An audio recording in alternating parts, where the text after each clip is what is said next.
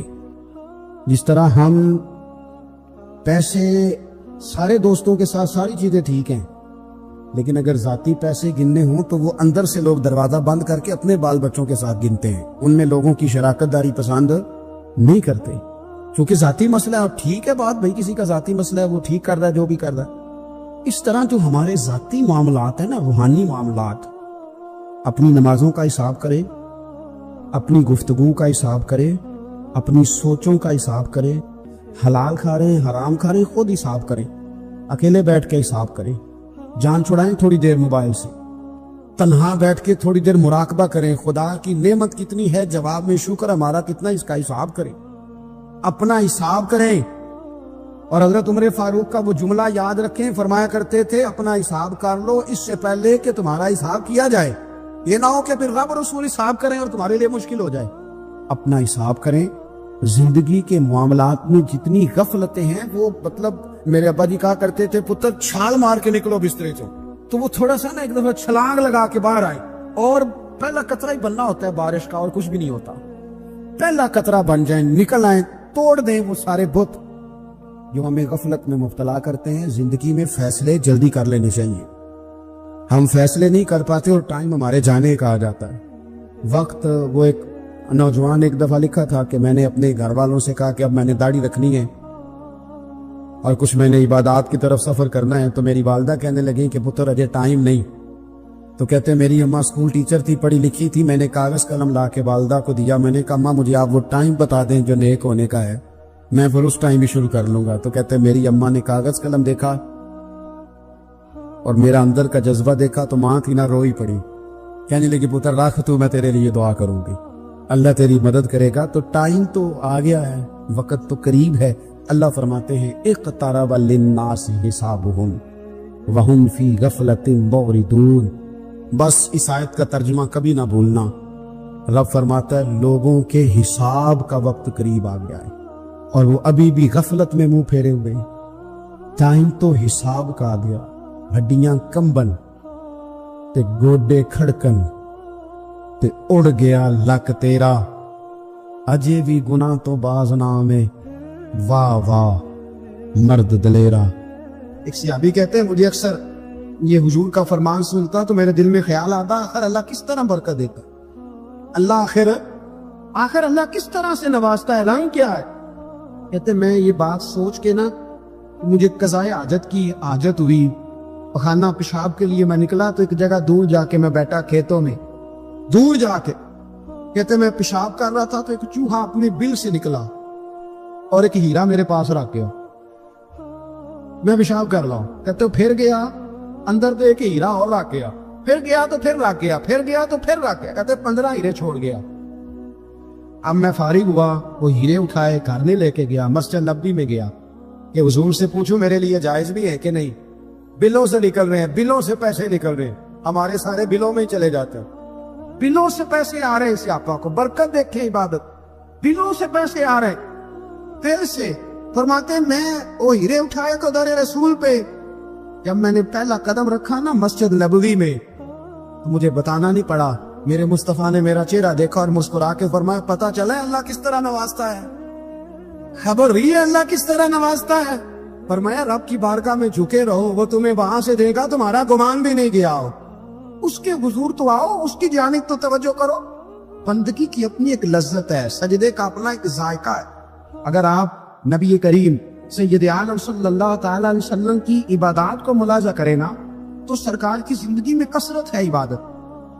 اعلان نبوت سے پہلے کتنے کتنے مہینے حضور غار حرا میں عبادت تنے تنہا.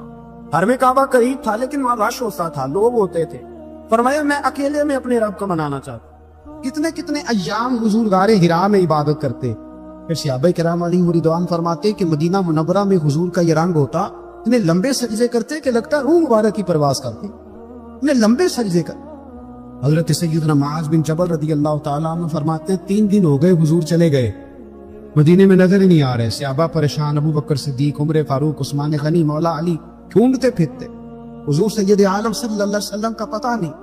فرماتے جناب صدیق اکبر گھومتے گھومتے جبل سلا کی پہاڑی کے قریب گئے. ایک چرواہا بکریاں چرا رہا تھا, اس سے پوچھا تم نے میرے محبوب کو تو نہیں دیکھا؟ تو کہنے لگا مجھے نہیں پتا تمہارے محبوب کون ہے.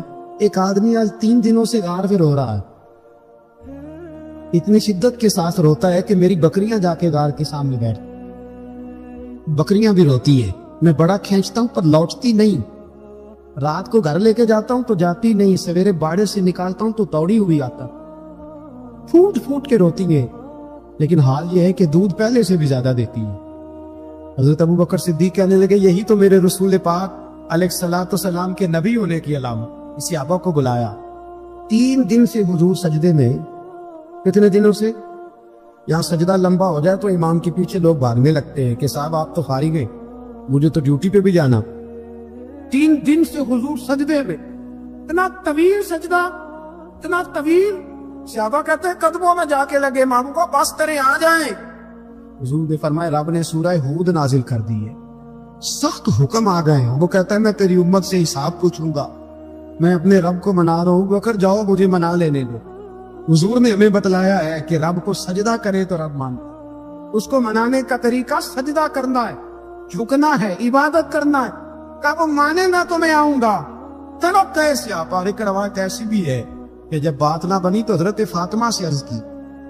حضرت فاطمہ شام کا سناٹا چھایا, اپنے آپ کو کپڑوں میں لپیٹا, دائیں بائیں شہزادوں کے لیا تو حضور کی بارگاہ میں گئی. کہنے لگی محبوبہ بس کریں گھر آ جائے, مدینہ سونا ہو گیا, مسجد نبی کی دیواریں بھی روتی ہے. یا رسول اللہ ستون مجھ سے آپ کا پوچھتے ہیں کہہ رہا ہے. نبی پاک نے فرمایا فاطمہ تو بھی دعا کر, میں بھی دعا کرتا ہوں. حضرت فاطمہ بھی ساتھ والے کونے میں سجدے میں گر گئی. پھر دعا ہوئی, پھر التجا ہوئی. حضرت جبریل آئے, کہنے لگے محبوبہ رب کہتا ہے سار اٹھاؤ, وَلَسَوْفَ يُؤْتِيكَ رَبُّكَ فَتَرْضَىٰ. اللہ فرماتا ہے میں آپ کو اتنا دوں گا کہ آپ مجھ سے راضی ہو جائے. میرے رسول پاک علیہ وسلم نے فرمایا بندہ اللہ کے سب سے قریب اس وقت ہوتا ہے جب وہ سجدے کی حالت میں ہوتا ہے. کس کے قریب ہوتا ہے؟ اللہ کے سب سے قریب ہوتا ہے. وہ بڑا نیڑے ہے رب کے, بڑا قریب ہے, اس لیے کہ وہ حالت ہے سجدہ میں. وہ جب سجدے کرتا ہے نا, اس کی بارگاہ میں جب جھک جاتا ہے. آپ ذرا سجدے کی کیفیت دیکھیں نا, زبان بھی یہاں ہے, آنکھ بھی یہاں ہے, کان بھی, عقل بھی ساری, اس نے سارا کچھ رکھ دیا سجدے میں. آپ وہ کبھی پیچھے جائیں تو دیہاتوں میں کہا جاتا تھا ناک سے نکیریں نکالو, بہت بڑی سزا ہوتی تھی نا, ناک سے نکیریں نکالو, بڑی سزا ہوتی تھی. تو اس نے کہا مالک مجھے کسی نے کہا نہیں, پر دیکھنا میں نے رکھ دی ساری عقل سجدے میں, اور رکھ کے کہا کیا سبحان ربی یا اللہ, اللہ میں پست ہوں تو اعلیٰ ہے, اللہ تو میرا رب ہے اور تو سب سے اعلیٰ. اتنا, اور فرمایا جب یہ اس کیفیت میں ہوتا ہے تو پھر یہ اپنے رب کے قریب ہوتا. کثرت عبادت, نوافل. ہمارے ہاں عمرے کی قراندازی محفلوں پہ ہونے لگ گئی ہے, حالانکہ حدیث سے ثابت نہیں. میں دوستوں سے کہتا ہوں جائز ہے, کرنی چاہیے, عمرے کی قراندازی جائز ہے, پر کسی حدیث میں نہیں آئی کہ قراندازی کرو عمرہ کرو. حدیث میں قراندازی یہ آئی ہے کہ نبی پاک علیہ السلام نے فرمایا تمہیں پتہ چل جائے نا پہلی صف کا ثواب کتنا ہے, تم قراندازی کرو. عمرے کی قراندازی کا تو پوسٹر چھپتا ہے, تو یہ والی قراندازی کب ہو رہی ہے؟ ہونی چاہیے کہ نہیں؟ حضور نے فرمایا تمہیں پتہ چلے کہ اس کا ثواب کتنا, تو تم قراندازی کرو, تم قرآن ڈالو. جب آپ نماز پڑھ رہے ہوتے ہیں, جب آپ کا مصلی آباد ہوتا ہے, صلاح الدین ایوبی ایک بزرگ سے ملاقات ہو گئی, بیت المقدس پر قبضہ تھا عیسائیوں کا. تو صلاح الدین بڑے پریشان تھے. وہ بابا جی کہنے لگے پتر کیا ہوا؟ کہنے لگے حضور پتہ چلا ہے دشمن کے 2 بحری بیڑے اسلحہ لے کے آ رہے, مسلمان پہلے ہی کمزور ہیں, اور اب اگر 2 بحری بیڑے اور آ گئے تو حضور مسئلہ بن جائے گا. تو میں پریشان ہوں کہ کس طرح یہ کم مسئلے والی ہماری فوج ہے کیسے مقابلہ کرے گی. تو بابا جی کہنے لگے پتر اس طرح کرنا, آج رات تو بھی دعا کرنا اور میں بھی کروں گا, تو بھی دعا کرنا. آپ ناراض نہ ہونا, ہم تو پیروں والے, ہم تو پیروں کے نوکر غلام ہیں, ہمارا تو گزارا ہی نہیں, ہمیں تو ملتا ہے سارا کچھ وہاں سے. پر میرا سوال یہ ہے کہ تعویذ لینے جاتے ہو, نفل کیوں نہیں پڑھتے, رات اللہ اللہ کیوں نہیں کرتے؟ یہ بھی تو ہمارے بزرگوں کا ہی طریقہ ہے, انہوں نے تو ہمیں سکھایا ہے. صلاح الدین ایوبی سے بزرگوں نے کہا کہ رات آج نا اللہ اللہ کرنا, تو میں تیرے لیے دعا کروں گا, تو بھی دعا کرنا. تو بندہ جب دکھی ہوتا ہے تو سجدہ کرتا ہے, تو پھر ہی تو مصلی بھیگ جاتا ہے.